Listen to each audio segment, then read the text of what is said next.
masters in truth and loyalty.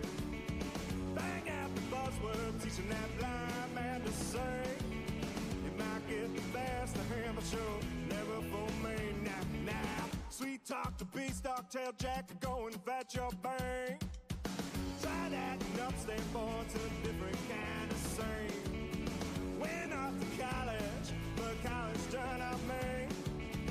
Couldn't get my masters in truth and loyalty. I said, whoa, light that fuse and run. I said, whoa, I am my father's son.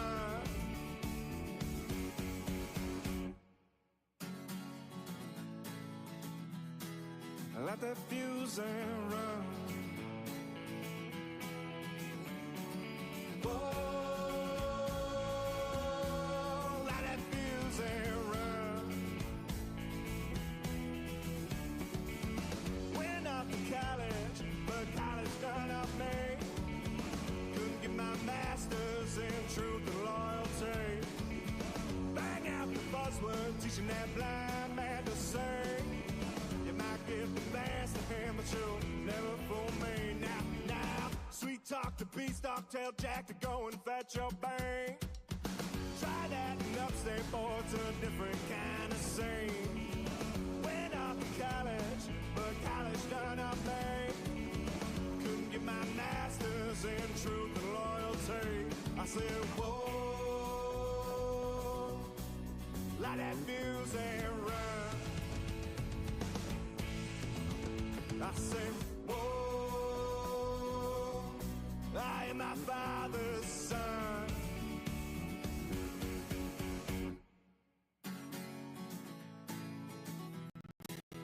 Light that fuse and run. Whoa, light that fuse and run. Whoa.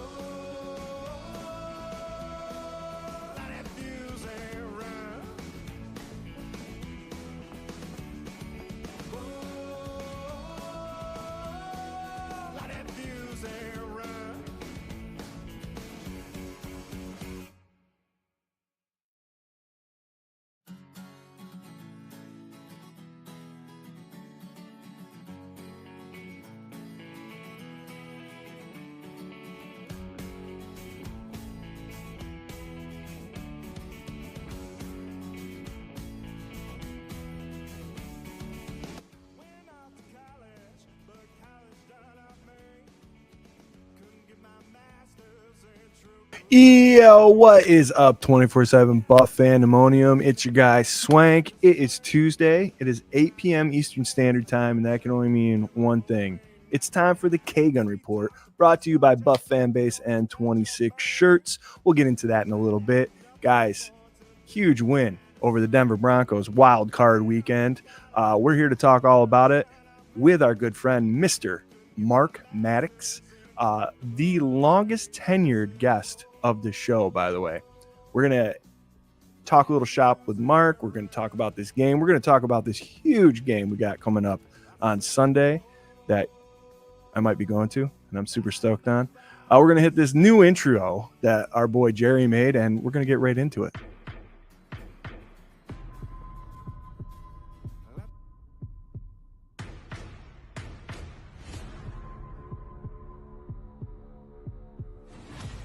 Welcome to the K-Gun Report, part of the Buff Fanbase Network and sponsored by 26 Shirts. It's Ravens vs. Bills. Playoff time.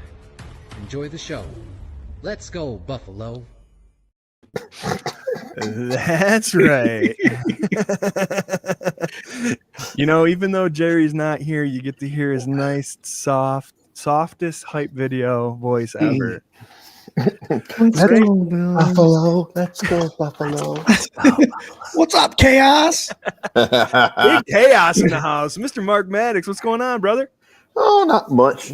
You guys are lucky.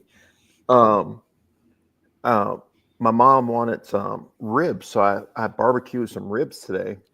I usually like to smoke them, but she likes them cooked like directly over the fire. And so I made them like that. But man, it was so good. I ate those and caught the itis, and I was like this. And Hey, what then do these guys go on? she came in the room, and I woke up and I'm like, oh, okay, not thinking anything. I look at my phone and I have this message from our buddy Eli's mom saying, look forward to seeing you on a show tonight. I'm like, oh crap, I gotta go. Yeah. So you guys are thankful for Eli's mom, because Yeah. I would have been like, Wasn't there something I was supposed to do? Whatever. I know. I'm like, well, you know what? And what really threw me off too, and yeah, I'm like, I completely forgot. But the good thing is the time changed. So I originally said it was supposed to be 5:00. And yeah, I missed that deadline. So my timing is way off. But hey, 6:00 works perfect my time, guys. Glad I can make it. Hell yeah. We're glad you could too. The amazing Mr. Mark Maddox with us tonight. We're very excited to have him here to talk all about Bills football. Got a full group of Bills patrons in the comments over here. 253 of you chiming in. Don't forget, just share it around. Share it to your buddies and your mom and your cousin, and you can skip your ex-wife if you want, but whatever. Just get people here. Right next to me, my buddy Scott Scooter Magooter. What do you got, buddy? What's up, Mark? What's up there, Swank? What's up, Bills Mafia? Hey, guys, dubs, big dubs, as they say, as they're coming through the tunnel, going to the locker room, on to the next one, and they're focused. They're focused this year. Can't wait to talk about it. Absolutely. We got our guy Patrick Hughes in the comments. Well, Spaghetti-O, hello, Bills Mafia. What's up, Patrick? We got Cookie. What's up, everybody? Cook, man. Such a good guy. Got offered tickets last minute last weekend to the game. None of us could accompany him, and he took up somebody that he barely knew and had a great time, I bet. So appreciate it. Adam, hey, happy Victory Tuesday. Let's go, Mafia. Bring on the Ravens. Yeah, I can't wait to talk about all of that. All of that. I have so many linebacker questions for you, Mark. I have a couple as well. Oh. Shoot.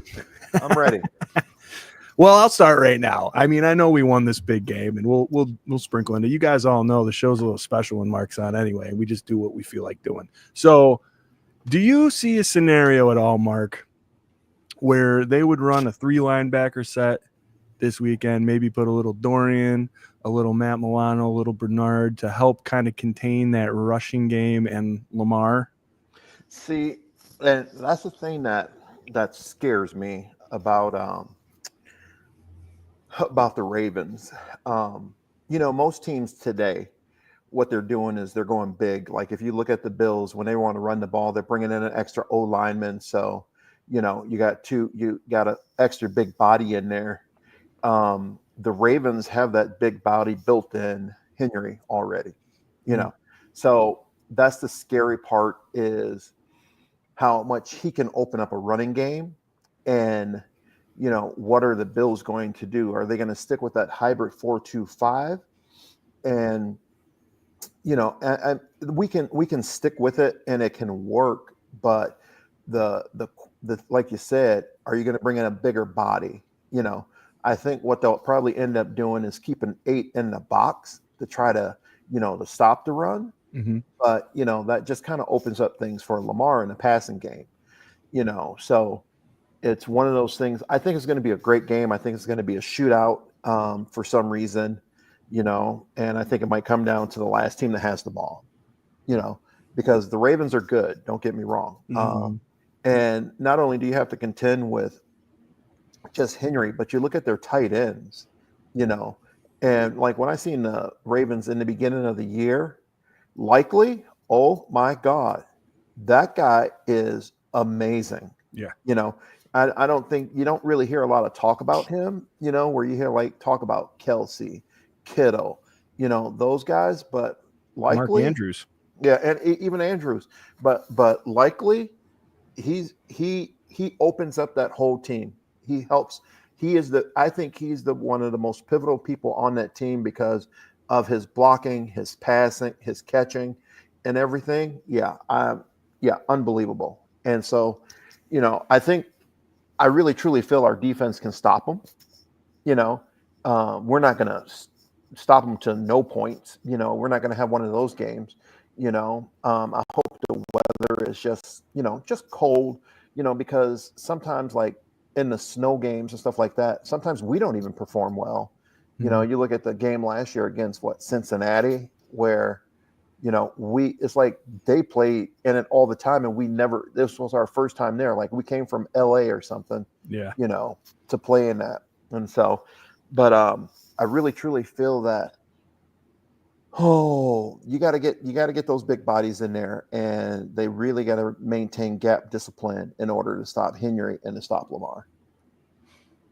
100%. 100%. I think it's just got to be, you know, they keep talking about, you know, the offense maybe holding something back and not showing their hand. I've been hoping that the defense is doing that. You know, they're holding something back, and then they're just going to clamp down on Lamar and Henry. No, the thing, like when I played, I know the game's changed and evolved a lot, but we had our defense in. Our defensive package was our defensive package. We may come up with, the only thing that kind of changes from game to game is usually blitz packages. Yeah. Your blitz packages are some of the things that change that you do that's different. And I believe that, you know, we may have more run blitzes in order to stop Henry, you know, where that gets those guys attacking the line of scrimmage a little bit more than normal, instead of reacting, because we have our reads as a linebacker. And, you know, when you're an inside linebacker, the middle linebacker has two gaps always, where flow to, flow away. So if flow starts one way, I know I have this gap over here. If flow goes the opposite way, I have this gap over here. And you usually go for that. But now when they put that run blitz in, that's taken off the table. You know, you can read out of your run blitz, but you're going to attack your gap first. And if the ball goes the other way, then you can go the other way, because every gap is assigned, so someone's in it. So even though the ball may be going to your left, you're going to start to your right, because there should be someone else in that gap. If you decide that you're going to jump over there, what does that do? That leaves a hole back on the backside, where the running back, these guys have such great vision. Mm-hmm. They're already lining up 7 yards behind the line of scrimmage. So they're going to be able to see where that gap is as they're making their way towards the line of scrimmage. So, you know, I think we may have more run blitzes that will get the guys attacking gaps and having maintaining that gap integrity. So, Mark, follow-up linebacker question. As a linebacker that played, the Bills played a lot of 3-4. When you went to Arizona, they played 4-3. Playing linebacker at both styles of defense with a mobile quarterback, because I'm looking at Lamar's numbers against the 4-3 defense this year, and 4 out of their 5 losses are against a 4-3 defense. 5 of his 6 worst QBR ratings are against a 4-3 defense. Do you find a 4-3 defense helps demobilize a mobile quarterback? Is that just the way it is, or is that just lucky statistics? I think it's just statistics, because the main difference is, like I said, if you look at the Bills are essentially running a no, because they got the hybrid DB. They got 3 linemen, 3 linebackers. So, you know, and they're using a safety as another linebacker. So it is a 4-3 essentially, you know, when you look at the whole grand scheme of things. But it's, you know, I think with a 4-3 or 4-man front gives you more stability up front. You know where guys are going to be and where they line up. Whereas with a 3-4, you have your 3 defensive linemen, and you can now have 2 guys up on the line of scrimmage on the outside to make it look like a 5-2. Okay. And the thing with that is you never know where the 4th guy is coming from offensively. Mm-hmm. And, you know, and that's like when we ran our 3-4, you know, you never knew if we always had a linebacker who was blitzing. That was our 4th guy. Okay. So our 3, Bruce Smith, Jeff Wright, Phil Hansen, you know, those 3 guys were always rushing the ball. You didn't know if the 4th guy was coming from Biscuit, Cornelius Bennett, Spider-Man, Darryl Talley, the General, Marcus Patton, or myself. So you never knew which one of the 4 guys was coming. So that's kind of throws a monkey wrench in some of your offenses. But usually they always knew it was going to be one of the edge guys, because whenever you got Bruce in tight and Phil Hansen in tight, they can't keep contained. One of those guys have contained. So the quarterback can always tell once one of those guys kind of went wide where the extra backer was coming from, Gotcha. so that's how they could figure it out. But yeah, I think it doesn't matter if you run a 4-3 or a 3-4. It all just depends on your gap assignment, your gap control, and guys doing their job. If they have to, usually with us with the 4-3 or 3-4, we had a nose tackle who had to be double teamed. So, Ted Washington took up 2 bodies, and that's what teams who have that type of person up front can do that. But when you don't have a guy who's going to eat up 2 bodies, you run that 4-3 so you can actually, get your gap control, get everything lined up for those guys. But as far as the linebackers go, I think we do need bigger bodies, because Henry is a beast, and there's no way, nothing else to be said about it, is that he's a great running back. He opens up things for that team, and Lamar can scramble. That's the other thing. And it's like, you look at Denver. Denver actually did a really good job of keeping Josh contained. They didn't come underneath. They made him run up the middle. They didn't let him just run outside, because they didn't, but they were very disciplined about that. And I think that's one of the things that's kind of critical in this game, is that you have to keep Lamar contained. If you stop Derrick Henry, now let's still rush upfield on our passes and keep him in the pocket and make him beat us throwing the ball. I think that's the answer for sure, right? You don't want him to use his legs. You don't want Henry to rack up a bunch of yards. And I'm wondering if there's like a little bit of, that trendy Twitter stuff, like recency biased, where, Henry's beaten up on us a couple times. Really, if you're looking back at the stats, man, there's some games where we've really contained him super well, 60 yards, and it seems like when there is that high profile running back, and I know Derrick Henry is a different beast, but when there is that challenge, this defense seems to rise to it more often than not when they are fully healthy. Scott and I were going through the lineup. Last time the Ravens and the Bills faced off defensively, no Matt Milano, no Terrell Bernard, no Ed Oliver, Taron Johnson. Rapp got hurt in the second quarter. Rapp got hurt really early. I mean, you got about half the starters. Yeah, you had like 4 or 5 guys out. Yeah. And get hurt. So, yeah. So, I don't know. It'll be interesting. To me, that's like, it was a good wake-up call for the Bills at the moment. I wish it didn't happen that way. But now everybody's full strength coming in. I think it's going to be a more interesting kind of matchup in that respect. I think the other thing, too, with that game is that we didn't have the offensive performance either that we had been having. And it's so that we're talking about this because Bob, my buddy Bob, and I, when we were coming back we went over to LA and did a fundraiser over there to help raise some funds for Baby to Baby out of there, helping people with the disaster relief and stuff like that. Nice. But I was talking to him, and we were talking about how the first 3 games, the offense for the Bills was like wide open. There was so much stuff going on, doing so many different things. But then those next 2 games that they lost, they ended up losing to Houston and to Baltimore. That was, I believe, at that point in time. Yep. They ended up losing to those guys. And all I kept saying was, where is our offense? It's like we're running our preseason offense. We weren't running any, there were no counters. There were no pulls. There were no powers. No wham plays. Everything was just base. And even our passing routes were, I just looked at them like, did someone forget how to call offense? It was very plain. It was very vanilla.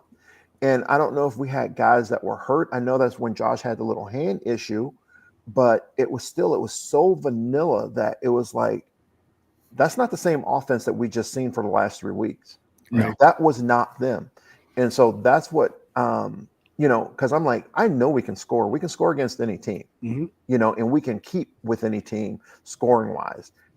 As you look at it, look at how many points they put up, 30 plus points here, 8, 9, 10 games. And they put all these points up, but against the Ravens, what was the score? How many did we have? 7, 10? 10 points. 35-10. Yeah. And so that, that game could have very easily been 35-32, something like that, or 38-35, because the way our offense has been performing. So, but we were talking about changing up the defense or seeing something different from the defense or something from the offense, holding stuff back, not showing stuff. It's one of those things where usually when it comes to defense, you always have, like I said, you always have your base defense that you're going to run, your coverages, your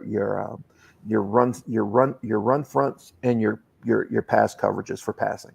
Those are always going to stay. Those are going to be your bread and butter. What you're going to do is a coach is always going to put something in the game for situations like 3rd and long.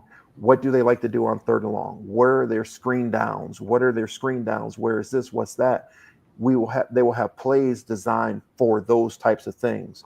And those are the specialty things that will go in. Okay. Offensively, they may work on a couple different plays, but their base offense is always going to be there. And they always have to build off of that. That's where you get everything that's uniform and consistent and stuff. Like Lori had asked me a question about the Bills game last week on 4th and 1 when Josh threw that crazy pass at the end of the game. Who caught it? Davis? Was it Davis that caught it? Ty Johnson. Johnson. Yeah. And a great catch. But what happened is it was 4th and 1. And as the play took place, you see Deion Dawkins and who else was it? I forgot who it was. They were just standing there, not doing anything. Yeah. After the play, and she goes, "Is that normal?" And I was like, "No, it's not normal. They should be running, looking, helping, doing something." But then when I went to Twitter, found the play, and seen it, it was 4th and 1. Okay, that ball was supposed to come out like that, and it was supposed to be a quick play, and so that's the reason those guys stopped. And because if they don't know where Josh is, but then if they do run downfield to try to block someone and Josh throws the ball, ineligible man downfield. Right. If they try to turn and run and chase someone, they're most likely going to hit him in the back or do something and get called for a clipping or, illegal hit and flag thrown, and it negates the play. And so I'm like, so I see why they were standing around, because it was 4th and 1. But the offense will come up with something for certain situations that will be different than what they normally do. Yep. But it won't be a lot, because you can't really put a lot of stuff in. You work on a few plays during the season that you just over and over, like you talk about, like I heard Detroit, they have a trick play for every game. Mm-hmm. Okay. But they work on it every week. They may work on multiple ones every week, like 3 or 4, but they're going to have one in the game. So teams do that. And the Bills, like I said, if they just get their offense to, perform the way it's capable of performing, I see us having an AFC championship at home against Houston. Ooh. Kansas City, I'm not impressed with Kansas City. I know they're winning at the end, of the whatchamacallit, at the end of the season. They were playing well. But, if the officials don't let them cry and give them their way, I could see Houston upsetting them. Houston's playing well. They, just my thought. Yeah, their defense is playing really well. Yeah, they impressed me Saturday. I couldn't believe, after that first half of football, I was like, what is this game? Like, the Chargers are doing what the Chargers do when they get to the playoffs, if they get to the playoffs. And now Sam Darnold's doing what he does when he gets to a big game. God, jeez. What a heartbreak that was for that team, man. you fight that hard and that guy looks that good, and then in the big pressure 2 weeks in a row, big pressure situations, you just fall flat on your face, man. There's a lot of things that happened in that game. I was listening to WGR and they're discussing how much money he lost by that performance. Mm-hmm. He was going to be someone that was taking him to the championship and all that stuff, earning that $50 million a year contract, down to losing about 15 to 20 and getting 20 somewhere now. Yeah, he had a 1 year, $10 million deal, and those last two games, but it's always been pressure situations he hasn't been able to perform. Yep. You know, he hasn't gotten to that. But like I was thinking about it, like he's been in the league as long as Josh. Josh has had stability. Josh has grown. Josh has taken his opportunities. He's been in the playoffs since his second season in the league, and he's grown each. And I'm thinking like, I'm looking at Sam Darnold and like, okay, this is like the wild card game against the Texans where Josh was right now, right? Where he comes in and he's wide-eyed and he's panicking and he let it slip away. To be honest, Sam Darnold never even had it that close to begin with the best wide receiver in the league and everything else. But I was like, man, that growth is nuts because he's never had a taste of this. Now he's here and it's way too big for him. He needs like another season to be like, okay, I've been here before. Let's see what happens. But he's never going to get that. Well, the growth is a big part. The announcers the whole game were saying he's not stepping up into the pocket. No, the protection was there and he would not move up. Running 10 yards behind him, getting sacked. And that's not even growth. You're taught that coming all the way up through the level. So there's big no moment. There's no way a team should have 9 sacks in a game. No, not in a game. It's like playing a high school team or a college team where you guys are just severely dominating. And it's not even like they were blitzing multiple guys. These were their 4-man rushes. And you got 5-on-4 blocking and you're getting sacked. Come on, seriously. I know their pass coverage isn't that great. Throw the ball away. Yeah. That simple. alone. Where's the play calling? Where's the check down? Where's the play call? Where's that? If this guy's so rattled, like give him an out. And tell him you throw it to that guy. That's what makes it hard is when they're only bringing 4. You have 7 other guys out there taking away all those easy patterns.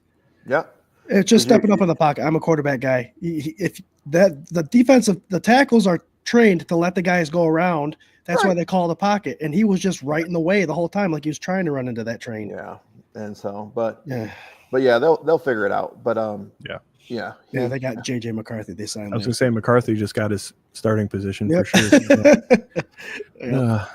Our guy Nate Nacho in the comments. What's up, Nate? Best handle in social media. What's up, Mr. Maddox and Swank? Reed boys, follow up to base defense question. Can you see safety Bishop starting or getting more time over Hamlin because he can play in the box? The team preaches versatility. Keep up the good work. Go Bills. Hell yeah, Nate. Thanks for chiming in. What do you think, Mark? I'm not impressed with Bishop yet. He's got a lot of growth to do. He may be able to fill the run, but it's more than just that. If you're going to have him in there, he's learning. It's like I said, he's learning, and it's a big learning curve. He's not reading the passing situation that well. Like when I watch him in a game, I'm just like, like against the Patriots, had a couple busts or plays that he should have made that he didn't make, and you're not going to succeed like that. I think he will mature and become better, but Hamlin is, better than he is right now at pass coverage. That first play against the Broncos when they scored that big play, our guys just looked like they didn't know what they were doing. Yeah. And like, oh, I thought you were going to do that. I thought you were going to do that. Because you don't let a guy just run past you, No. As a DB, that's one thing I loved about Mark Kelso. Mark Kelso said, you're never getting behind me. I don't care how fast you run.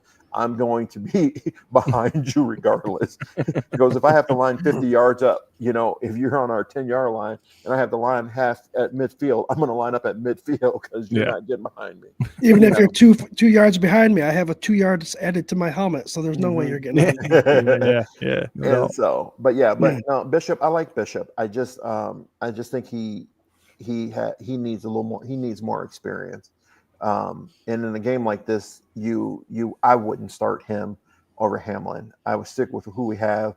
I think that was one of our mistakes last year is when we nothing against Trey White, but he came back to that game against Cincinnati after those injuries and stuff like that. And I don't think that was the right time because the team had already had cohesion, working together, and being able to do everything with all the calls, and they knew what each other was doing, and they put him in there, and it seemed like it kind of threw us off a little bit.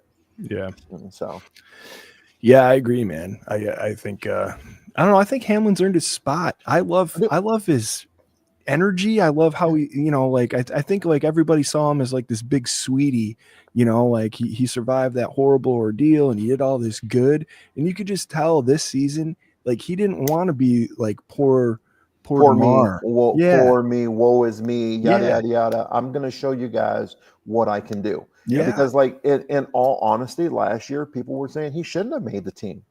Yeah. With the way he looked and the way things were going Mm-hmm. and the way he was playing, that he didn't deserve to be on the team. Yeah. Yeah. And people were saying if McDermott kept him, it was a woe was me kind of situation. Yep. Oh, they kept him because they feel bad for him. No, the guy's playing his ass off. Exactly. And look what he's doing today. Yeah. And so, and proud of him. That takes a lot. You got to think about it. None of us know that situation whatsoever. Yeah, thank God, man. Or even know anyone in a situation like that. Exactly. That has come back from that, endured that, and then to be able to step on that field and perform, at that level.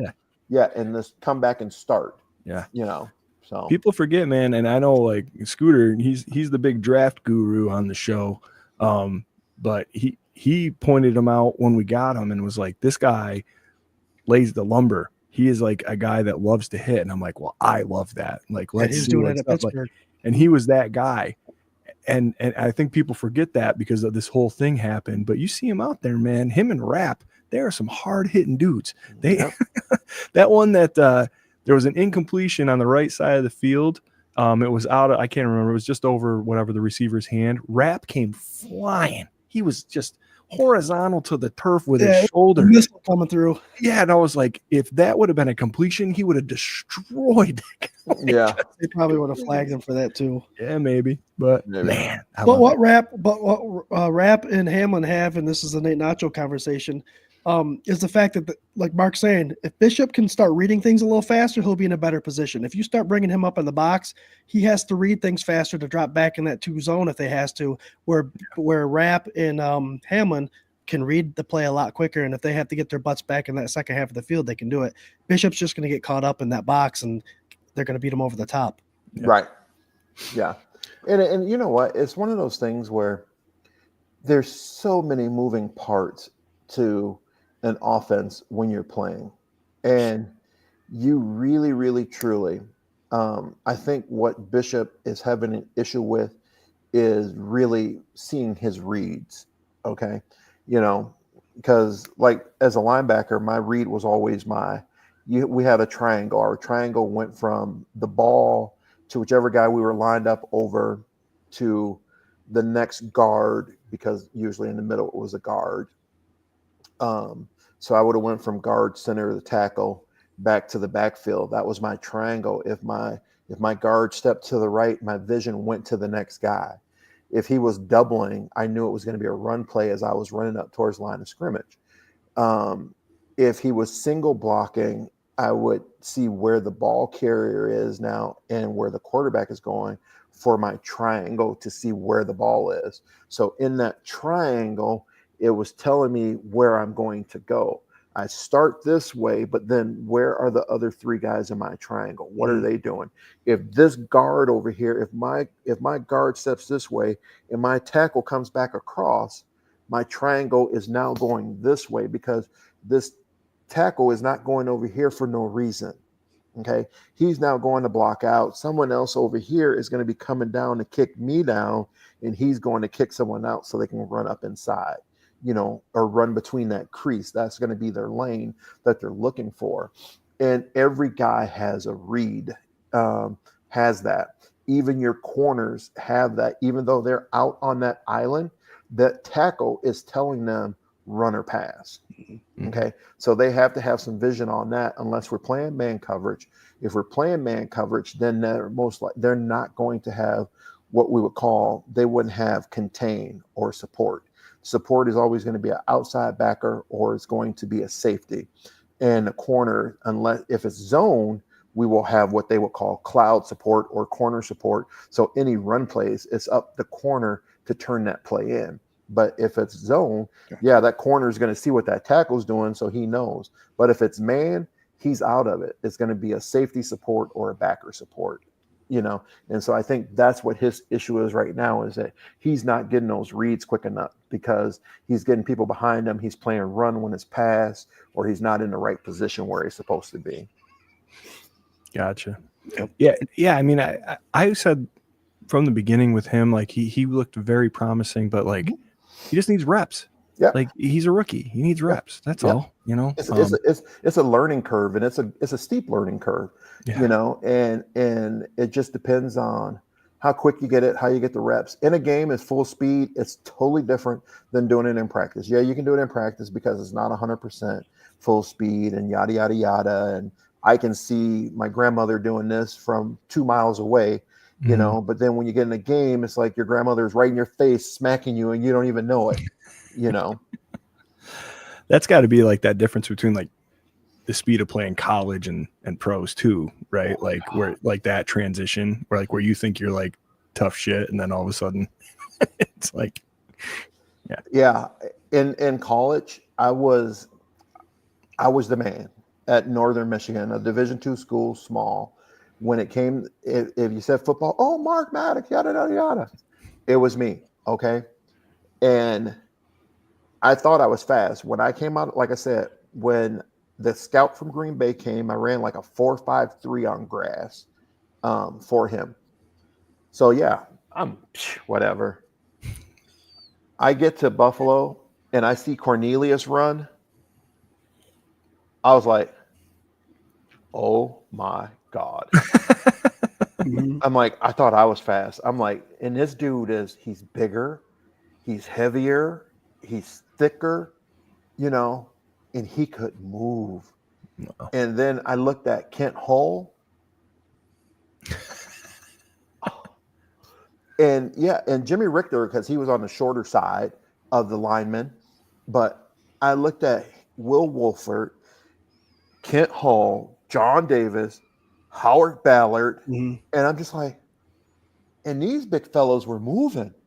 Yeah. You know, I just knew how to use my strength and physical ability along with my speed to help me against those guys. But yeah, that game was so much different. Yeah. You know, trying to get the reads and learning so much. But like I said, I was fortunate because I went into a linebacker room that was a family. You know, Shane Conlon helped me. Carlton Bailey helped me. You know, Biscuit helped me. Tally helped me. You know, Hal Gardner, Matt Monger, you know, and Ray Bentley. These are guys helping me become a better linebacker, not caring if I took their spot or not. Right. Yeah. Neither one of them said, we're not going to help you. Oh, you're a promising rookie. We're not going to show you anything. We're not going to help you because we don't want you taking our job. They wanted next man up, best man up is what they wanted. And that really helped me as a player being in a room like that because those guys were unselfish. Yeah. Those guys knew it was bigger than us. It was a team thing. And whoever was best for that team, best suited, best fitted for that team, that's what they wanted. You know, they were going to compete and make you beat them, but they weren't going to try to hold anything back from you to be the best that you could be. That's the culture I think that we have now. We had Don Beebe on the show last week, and he was talking about the same thing, that locker room and the culture and the way everybody wanted everybody to learn and to be the best that they could be.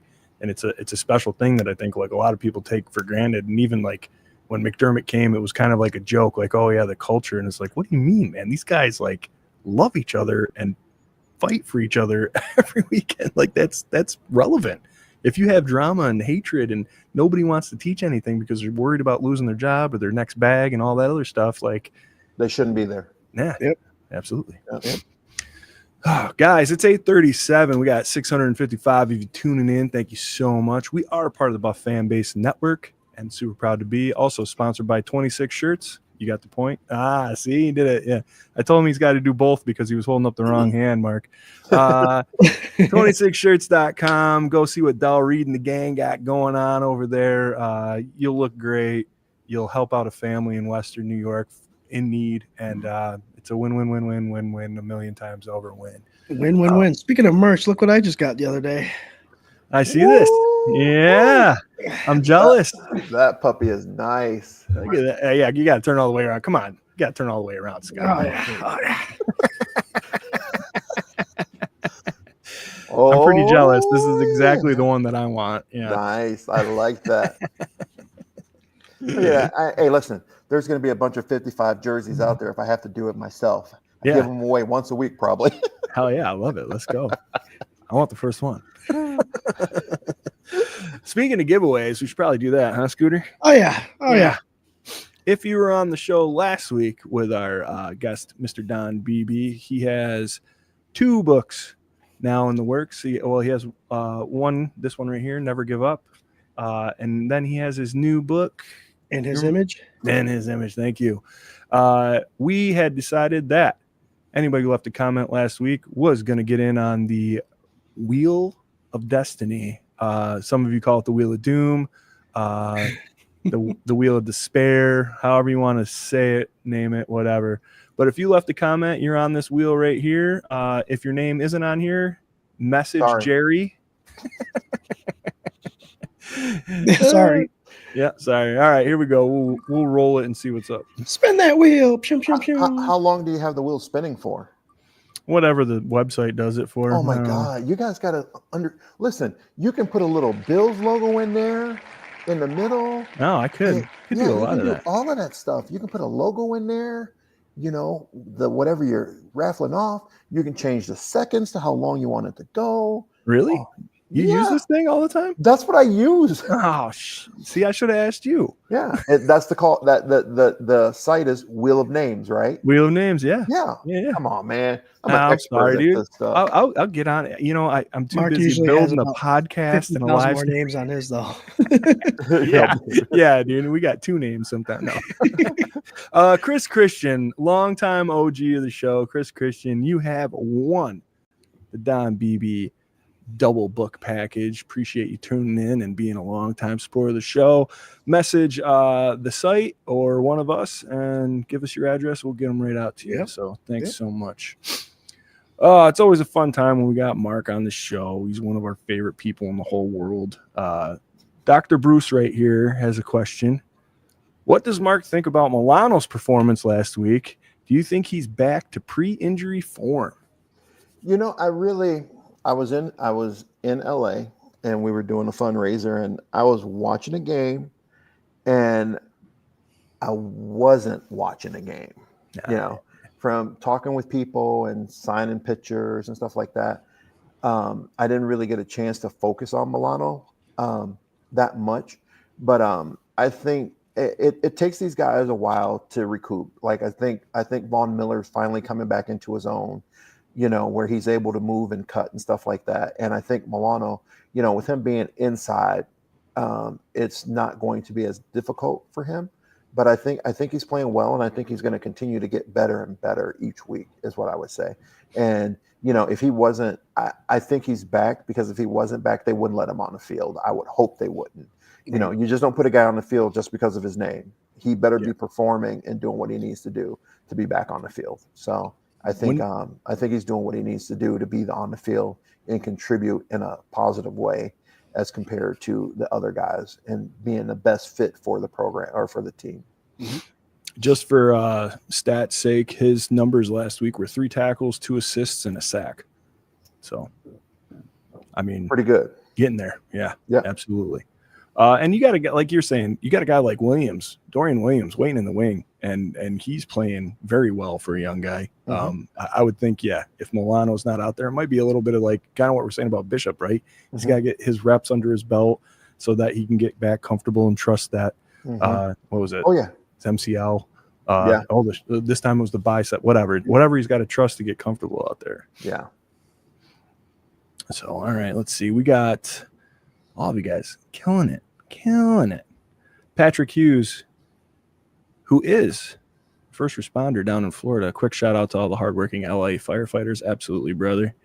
Let me cut you off real quick. What's not funny is that it's really cool to see, you know, it's sad that we have the disasters that happen, but it's really cool to see how people step up for those in need. And on our way back from LA, because we drive, on our way back from LA, seeing like 4 fire trucks, and I swear one of them was from Buffalo.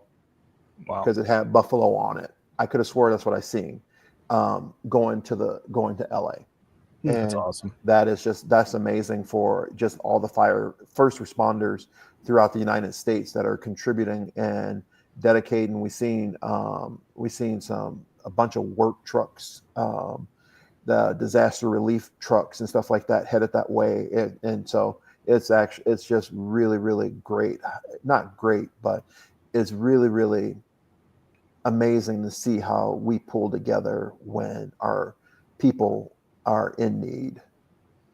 And when their backs are against the wall, I mean, there's a lot of areas that were 0% contained, and they're still going out there doing what they can to try to help out. Yep, to do what they can. Yep. Yep. I got friends out there, and they're leaving their homes. They're it's wild. It's really wild out there. And you think about it, and it's like, I don't know, billions of dollars worth of damage and people losing all this stuff. And I don't know.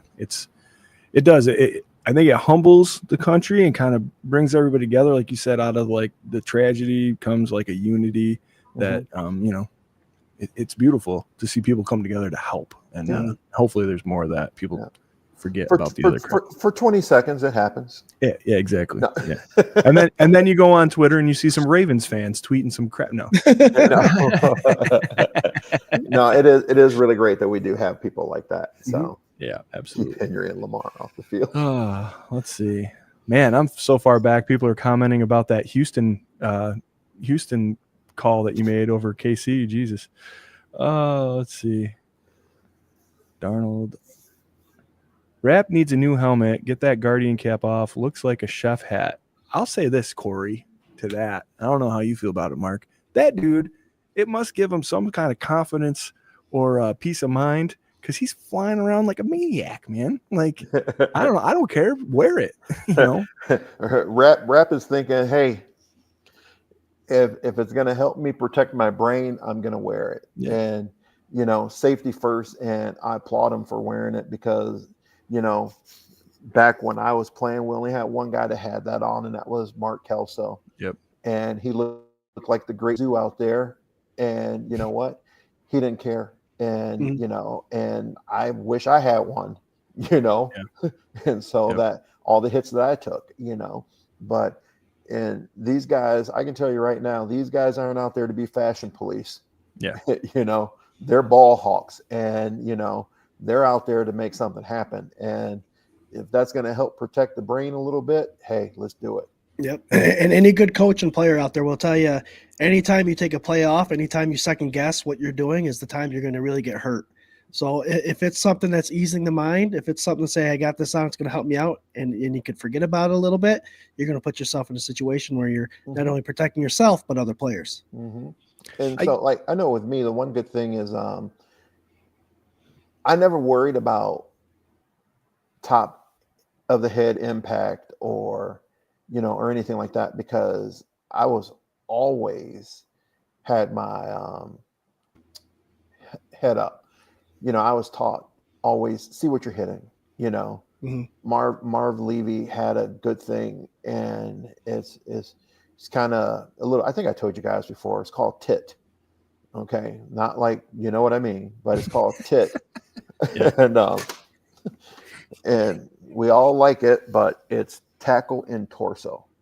So always tackle in the torso. So always see yourself going through the torso, wherever you're going. Whenever you're going to that guy, through the torso, tackle in torso is what Marv would always tell us. And, but like I said, when I was in high school and in college, I had really good coaches who really emphasize head up, and see what you're hitting. And I don't know if I was just one of those guys that didn't really care or didn't, because a lot of guys, you tell them that, but the first thing they do when they get ready to hit someone is they go, and it's no, not me. It was like, I'm running right through you. My face mask is going right through your body, all the ways. That's what it was.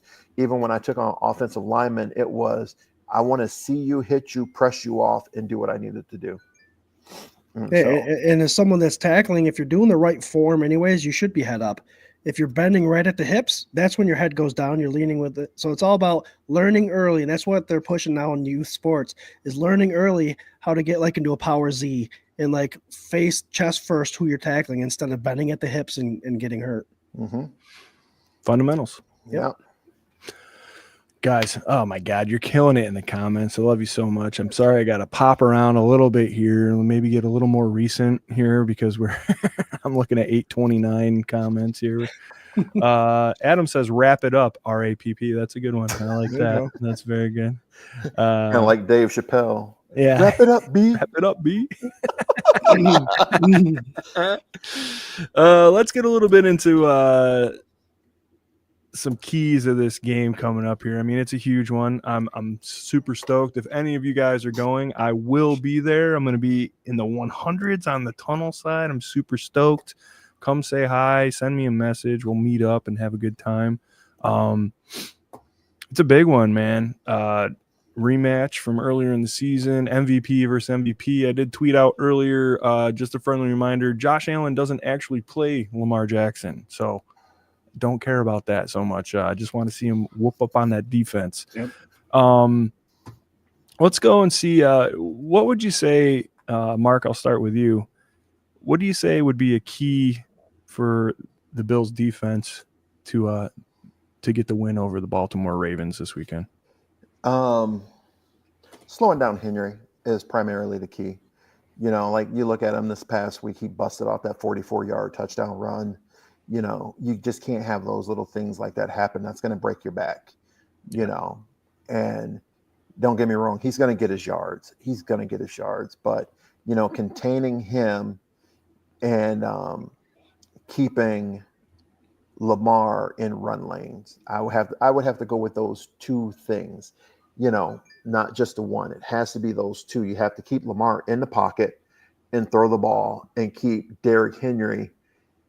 You got to keep hits on him, bodies on him. Let him get 3 yards, let him get 4 yards, but put bodies on him to wear him down. That's to me defensively is the key. And not have to bring in, bigger guys to stop the run, because we have to bring in bigger guys. We're going to lose, some presence in our pass coverage, and that now opens it up for Lamar. Yep. Real quick, Scott, I'm going to go to you next, but I just want to brag just a minute here, because I do have run gaps and contain Lamar. That was written before I even started. Me and Mark are on the same page. I love it. Scott, what do you got, buddy? Same here. You're just writing it down now. Yeah, me too, guys. I'm going to piggyback off it. Mark was talking earlier about filling gaps when you do the run blitzes. So you notice that a lot of Henry's big runs, as big as he is, it seems like he just slips through the line without being touched, and his speed takes over. He gets past that second level, and then he runs past the safety. So if you fill every gap, you'll be good. And those defensive ends going off the edge, I don't want to see anybody flying past the back of Lamar Jackson. Like Mark said earlier, again, get by him, but don't fly by him. Don't let him get to the outside of you. Force him going up the middle, and hopefully we've got a stunt or something going on there where he walks right into one of our defensive tackles. That's the success. That's how you're going to stop him. I mentioned earlier Lamar has had his worst numbers of the year, MVP numbers, but his worst numbers are against the 4-3 defense. Let's prove that and stop the run. That's where it is. I love it. There's a reason that I'm wearing this jersey right here. I'm sorry it's not yours, Mark. That's okay. It's on order. It's coming. Don't worry. That's all right. My guy, Ed Oliver, has been disrespected for most of the season. People think that he's just phoned it in. And over the last couple of weeks, man, it's gotten under his skin, and he's really turned it up. And I think him and Jordan Phillips. What do you got? What'd I say? Did I say something? No, it's not you. Oh, okay. It's not you, it's me. No, it's not. It's me. Oh. Oh my God. I see there are a lot of tits comments in the. Oh my God, really? I got you guys on the StreamYard. I'm not on the YouTube one where I look and I can see them. Oh my God. For me, man, Eddie O, and I hope they keep Jordan Phillips activated for this week, man. I think that he's playing the best ball of his career that he's like, especially in Buffalo, Yeah, since he he's is. come back his third stint. He's great for energy. He's a big body. He's playing well, and him and Ed, man, I think that's a big part of what we're talking about. This gap integrity and keeping Lamar under wraps, man. I think if those two guys can do their job, it's going to be hard sledding for those dudes. Yeah. So, Yep. Them's my Totally guys. agree. And real quick, Swank. And defensively, I know a lot of people are on the McDermott train saying, well, he should be canned and all that stuff, and then he does this run again, taking us to the playoffs again. Yeah. But this is a big week for him and Babbage. It definitely is. We're in a situation where there's not a lot of defensive-minded head coaches in the league, and I think this is a big game for McDermott and Babbage to kind of put their foot down and say, defensive-minded head coaches deserve the respect, and we can find ways to win game against these high-powered offenses. Mm-hmm. Yeah, I think it's, you're adapting and cleaning up what happened last time, right? And now you got a full field, and I think those are some of those markers. The whole fire McDermott thing, that is ridiculous. I heard it again yesterday on WGR. I can't believe it. I just can't believe it, man. Like, give it a rest. The guy continuously gets you to the playoffs. He lets his coaches coach. He lets his players play. It's the best it's been since the man down here was playing on the team. To me, man, you're just looking for a fire where there's no smoke. I think you really gotta just give it a rest and let the man just let the man live. He wants to beat this team as bad as you want him to beat this team. Listen, I mean, people are always going to have opinions and think that they know what's going on and they think they know what's best for the teams and stuff like that. But anytime you have a coach who can rally his team, and get his team in the playoffs consistently, like there was some debate about Tomlin, of what's going on there, but he's built that team. That team has been at the top. It's went down, but it's staying steady. He's getting the production out of players and out of his coaches and everything like that. And it all comes down. It starts at the very top, and people truly, truly don't understand that. And it does. It starts at the very, very top.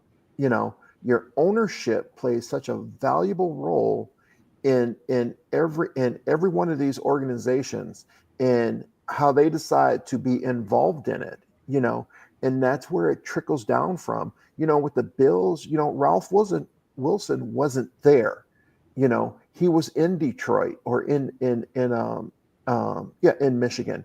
But when he was there, you knew he was there. And he was right there with us as the players, But when I would go into that organization as a rookie and I could go into any office upstairs and talk to anybody up there and not say, oh, you don't belong up here.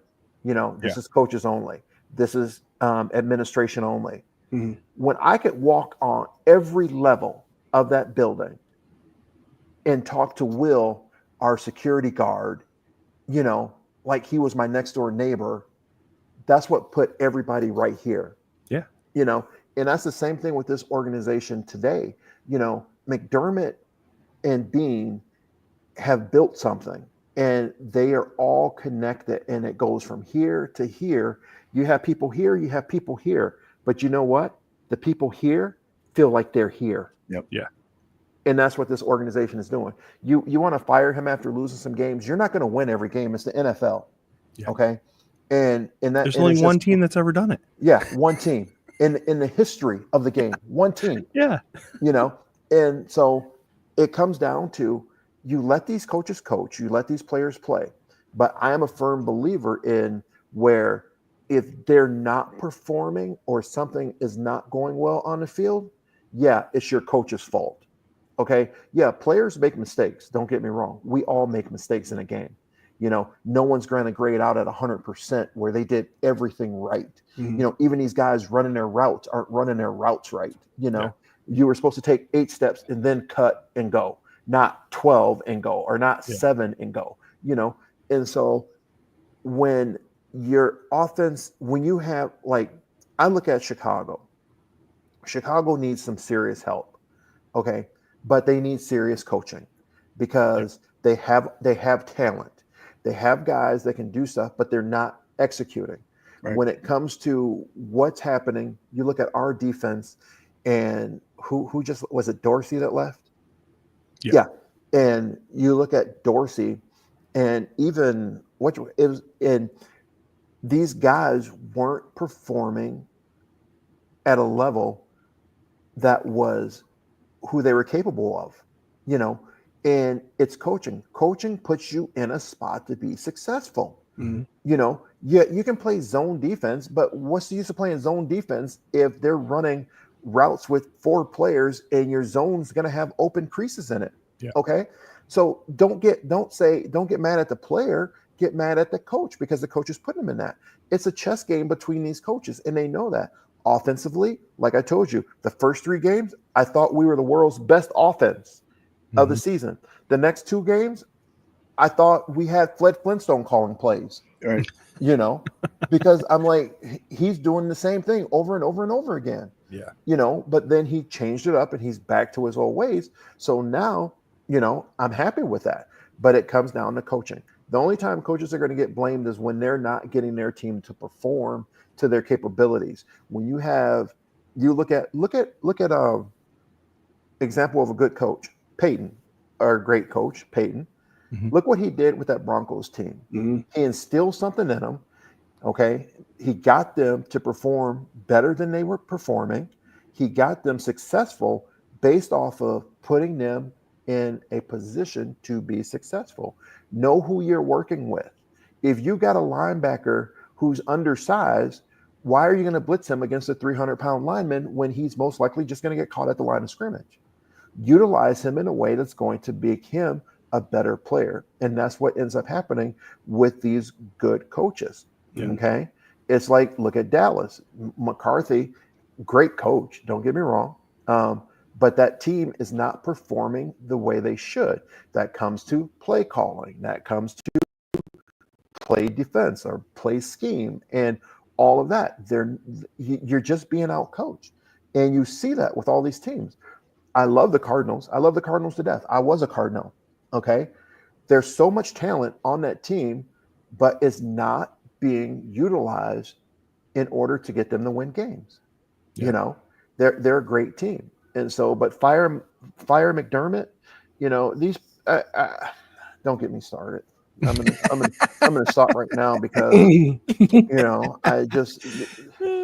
I don't want to call people IDIOTs, but that's what I call them, IDIOTs, because it's just one of those things is that you never know. You don't know the inner workings that go on in all the things that take place. If you knew how much time these coaches put in and dedicated to this game, the coaches put in more time than the players. McDermott is probably there to midnight some nights, if not later. It was mentioned he went right to the office after this past game to study on the Ravens. Yeah, they joked around about it, and he actually went in and watched tape. But they do, because they're getting prepared. Yeah. And as an offensive coach, you got to know what your offense is doing. You got to know what your defense is doing. You got to know what your special teams is doing. You got to approve what you want to see on defense. You got to approve what you want on offense. You got to approve what you're going to accept on defense. You got to know your 4-minute situation, your 2-minute situation offensively, 2-minute defense, 4-minute offense, 4-minute defense. What's going to happen if we're down 2 or we need an onside kick special teams wise? These coaches, they put so much time and effort in, and people just think that, they don't know what they're doing. They know what they're doing. It's just sometimes that you may not have the right offensive coordinator. You might not have the right defensive coordinator, and you have to approve that game plan, and you have to own it. And most of these coaches own that, and they know when they're right and they know when they're wrong. the GM is going to know when it's time to either get a new coach, or your ownership is going to know when it's time to get a new GM. Yep. When things aren't going the way they want them to go. Okay. So let them do the football stuff, and let the ones who say they need to get fired just sit back and watch the game. Yeah. You know? Exactly. 100. I think some of these people, and I don't want to, You got your blood pressure medication there, Mark? I refilled mine right before we got in there. Some of these people, it feels like they were born as soon as Josh Allen got drafted or something.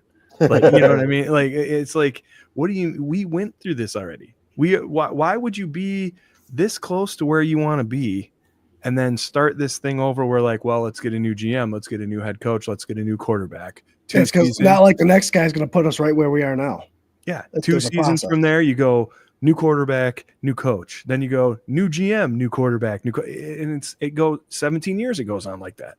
And who knows? Who knows if you dial in the right thing? This is a good thing we got going on. And it takes a little bit of time. You know, one team wins the Super Bowl every year. Only one. Like, I'm very happy with where we're at. Yes, I want a Super Bowl. I think we're in this weird time and space where people just expect a Super Bowl all the time. Like, I'm from an era where it was like, I hope my team's there. I'm going to root for my team to get there. I understand that there are things that are kind of out of their control that might not allow that to happen, but geez, I want it real bad. And this is like this kind of like new generation where it's like Super Bowl or fire everybody. Like, okay. Yeah, I mean, and you say that, and you're right, where when you talk about you want your team to do well and be successful, I'm just going to go back. Let's go back to the comeback game. Yeah. Okay. We should not have been in the Super Bowl that year. When you're losing 35-3 at halftime, you should not be in the Super Bowl that year. Okay. But we found a way to come back. We found a way to win. And so,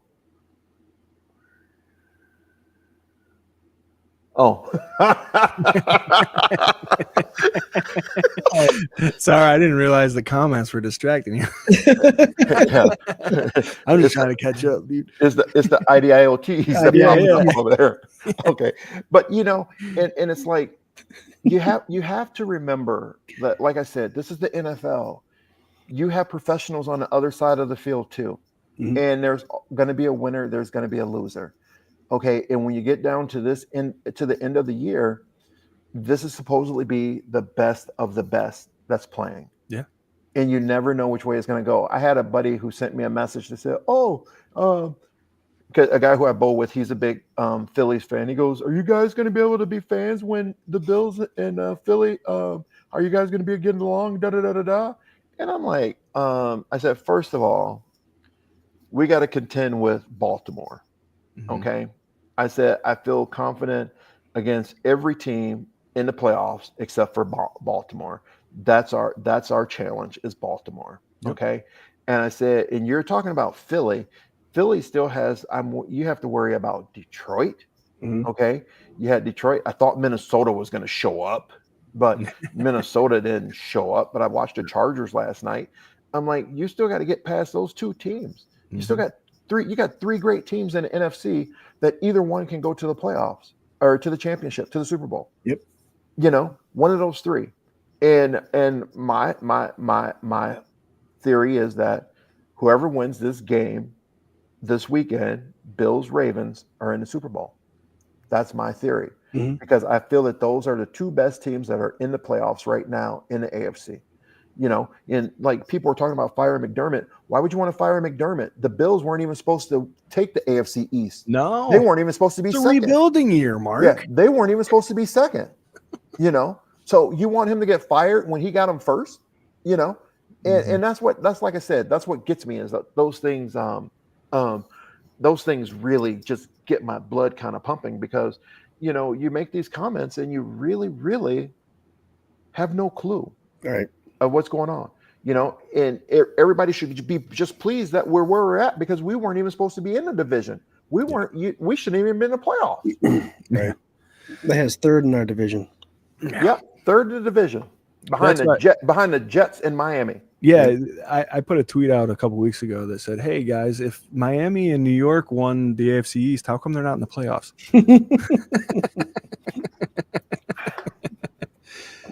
Oh, my good friend Chrissy Kent is in the comments, and she says, "You bowl with 18 explanation points and question marks." Chrissy is married to Doug Kent. Do you know Doug at all, Mark? no. He is a professional bowler.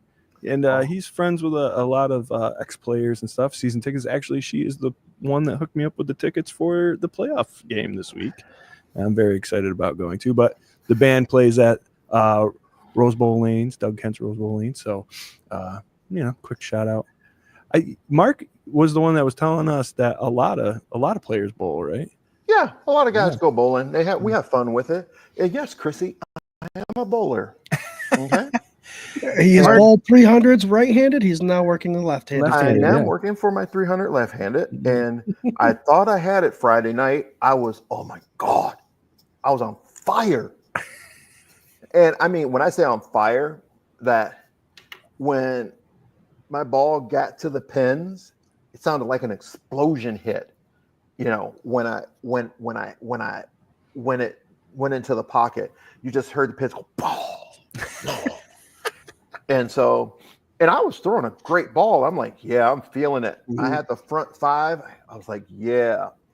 I went up there on my 6-1. I'm lined up.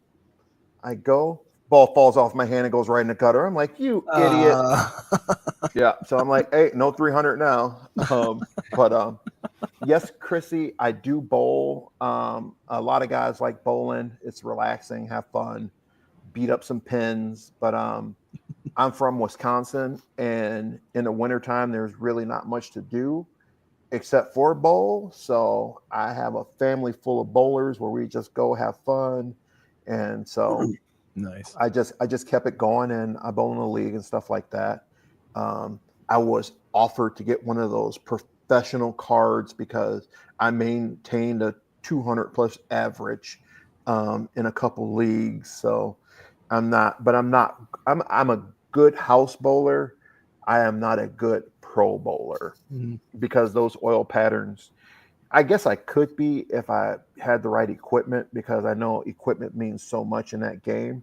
But I just like having fun going to house bowling and, make people think I can't bowl and then take their money by bowling left-handed or right-handed. Ripping pins. Yeah.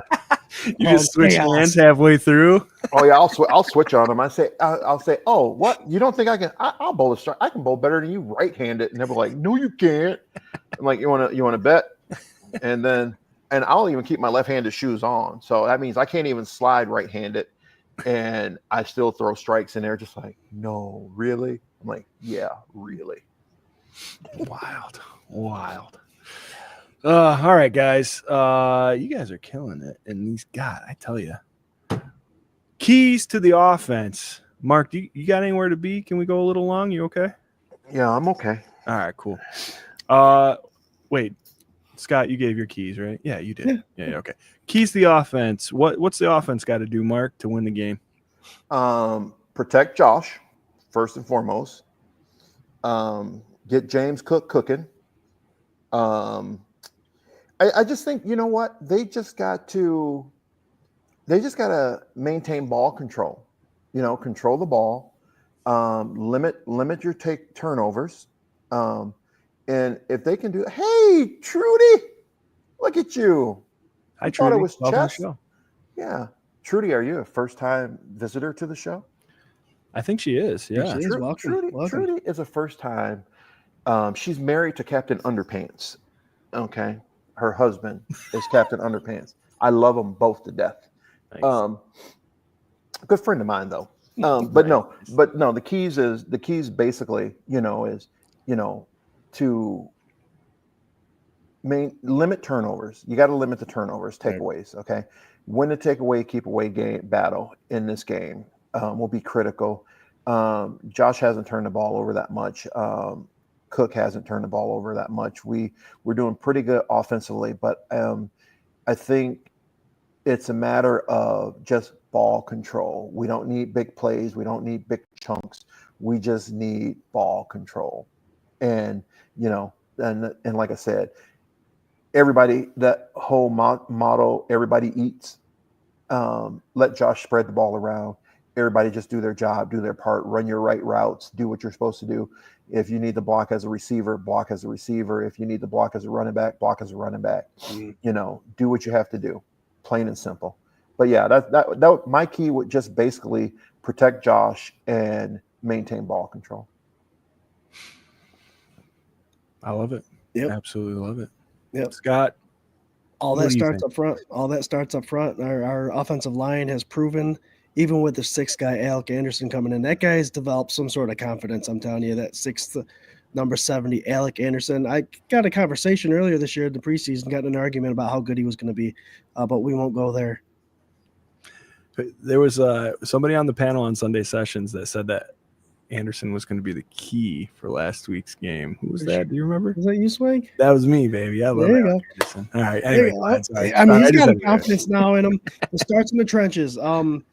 The Ravens are number one against the run. Of course, teams are passing the ball to try to keep up with them, but they're number one against the run. I think our offensive line can handle the Ravens. We play a 3-4 defense. We're successful against 3-4 defenses. Again, their outside linebackers are the players that are leading in sacks. So keeping those running backs involved, pulling those linebackers off their assignment to have to, when the running back crosses their face, to get them off that blitz or whatever they got to do. They've been doing that well. Yeah. And so keep what you're doing. Trenches. That's going to be the motto for the rest of this postseason, because that's where we control a lot of it, and our Bills are doing really good up front. They're monsters up front, man. That's kind of like last week when we were talking, Scott, about the Denver game. Denver came in with that horrendous front, and they led the league in sacks, and one of the top defenses in the league. Nobody was talking about our offensive line is the best offensive line in football. They've kept Josh clean. He's been able to make plays, extend plays, least sack quarterback in the league, and they got to him a couple times on Sunday, but not as much as anybody would have had you think in the media. So yeah, I love that, dude. Absolutely. Yeah. Josh is actually Josh is making our line look really, really, really good. Yeah. And he's doing stuff. And a person who's improved to me throughout the year and has gotten better, but still needs help, is Spencer Brown. Yeah. But what did I tell you? Coaches put you in a position to be successful. Yep. So when they help out on Spencer Brown's side, Spencer Brown is getting it done. You don't have you not getting all the holding penalties, not having Josh run for his life and things like that. So it's that, like you said, those are those little things that line is doing that is so much better. That's the reason the extra lineman is in there. Now he's kind of kicked out. So now it makes Spencer Brown more of a tackle or a guard than a tackle. Yeah.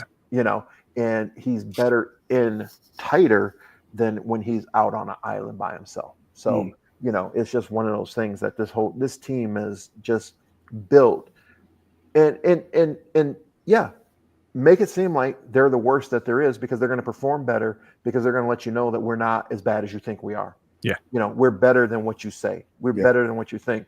Like we were talking about, you're supposed to be third, but you end up first. Yep. They're underdogs at home. As of today, they are 1.5-point underdogs at home against the Baltimore Ravens coming to town.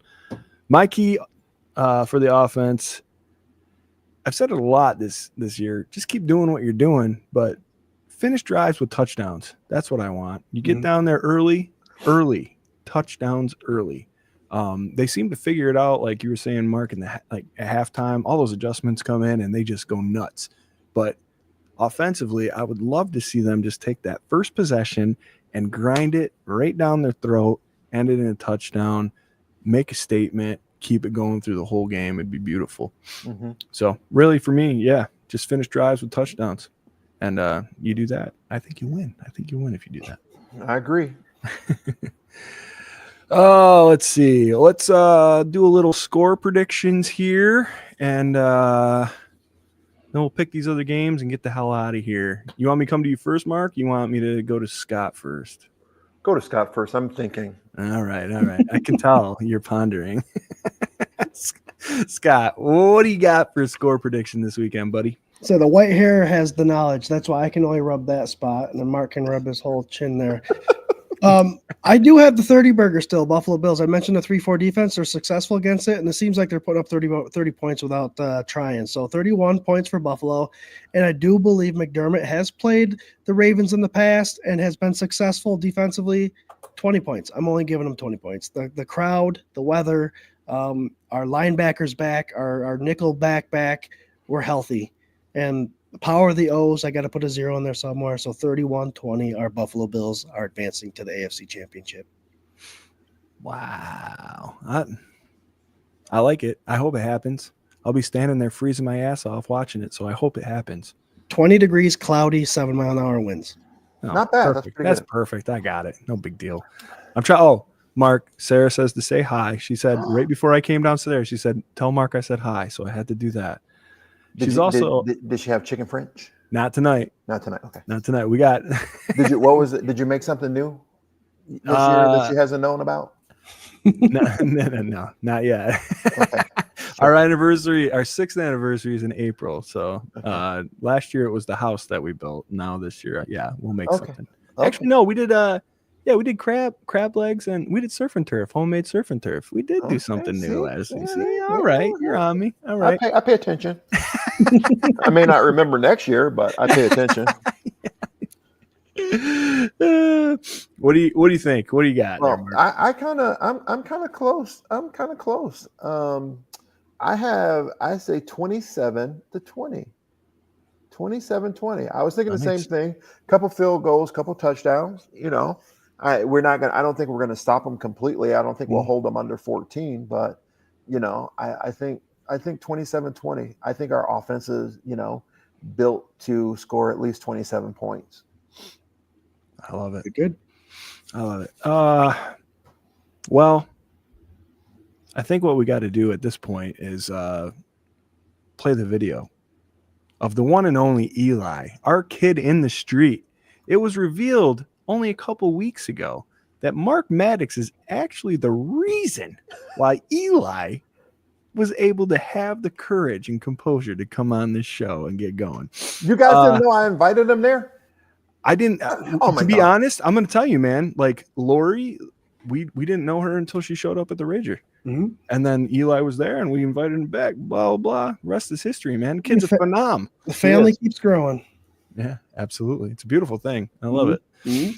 All right, ladies and gentlemen, if you haven't gone to our bonfire, by the way, Eli, we made his official merch. He's very excited about it. Eli's winning lockdown. All the proceeds go to the Verona Animal Shelter at the request of Eli. So you guys have been killing it. I think there's almost 20 articles that have been bought. Go there and bump it up over. He wants 20. That's his goal for this week. So hit it up, and here is Eli's winning lockdown. Hey, welcome to Eli's winning lockdown. This Saturday at 6:30 p.m. Bills versus Bills defense needs to shut down King Henry, his stiff arm, and Lamar. Control the clock, control emotions, like Mr. Beebe said, and control possession, and Bills win. Prediction, 31-27.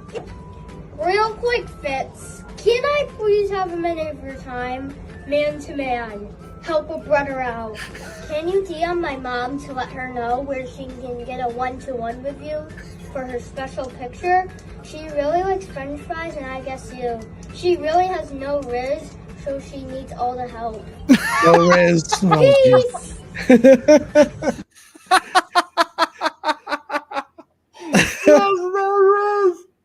Peace. Lori, you filmed that and you let your kid tell it.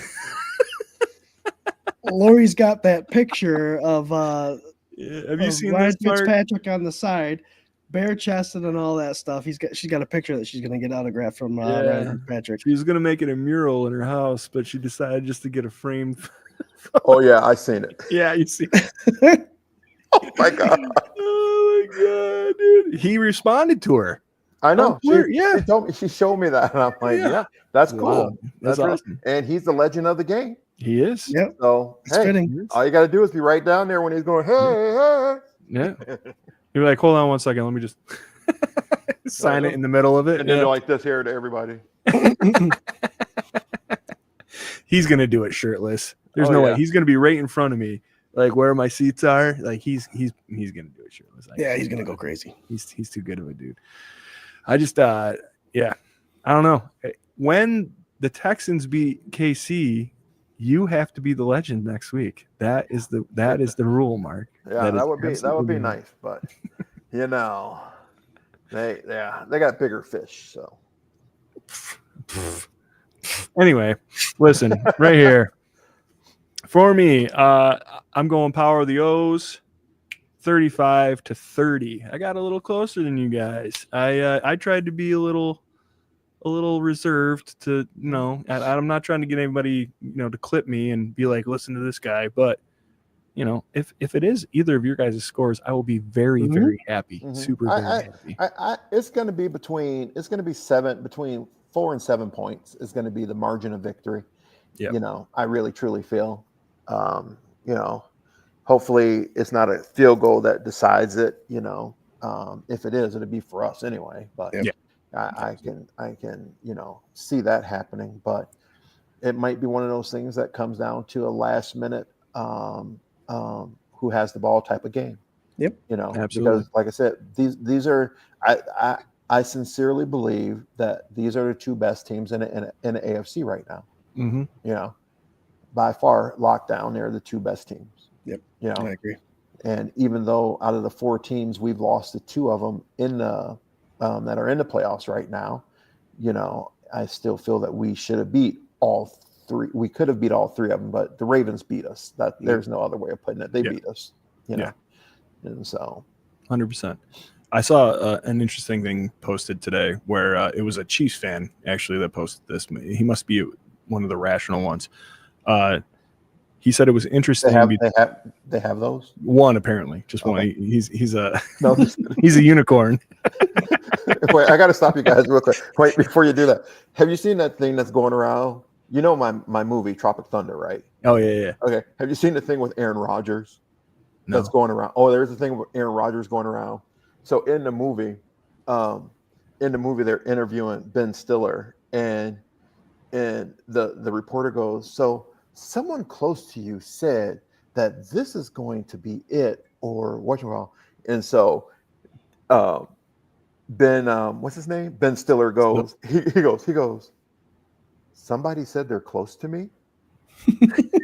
so Ian, the way the thing goes is that someone was saying something to Aaron Rodgers about someone close to him and said that this is going on and da.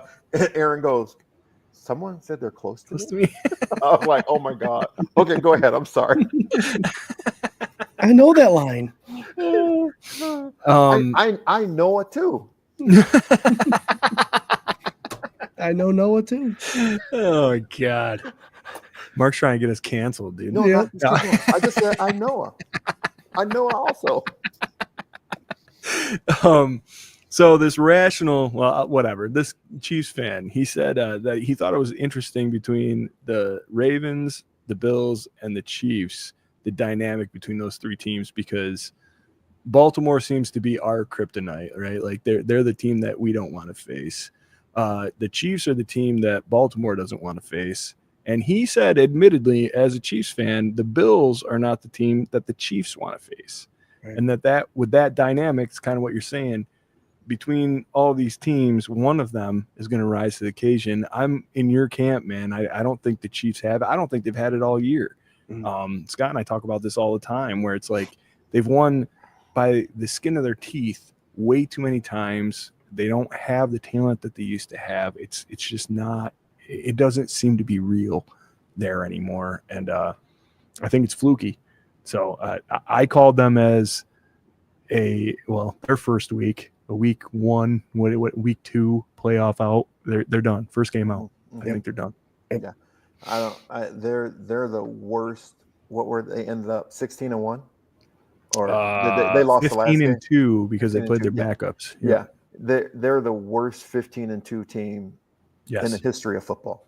Yes, 100%. Especially of 17 games, because there was multiple games where they had at least 4 losses, least 4, and there was one game that the officials had called a timeout or stopped the play or something like that. And I'm looking at this game going, the team is driving on them right now, and you're letting them sub and do all of this? Yeah.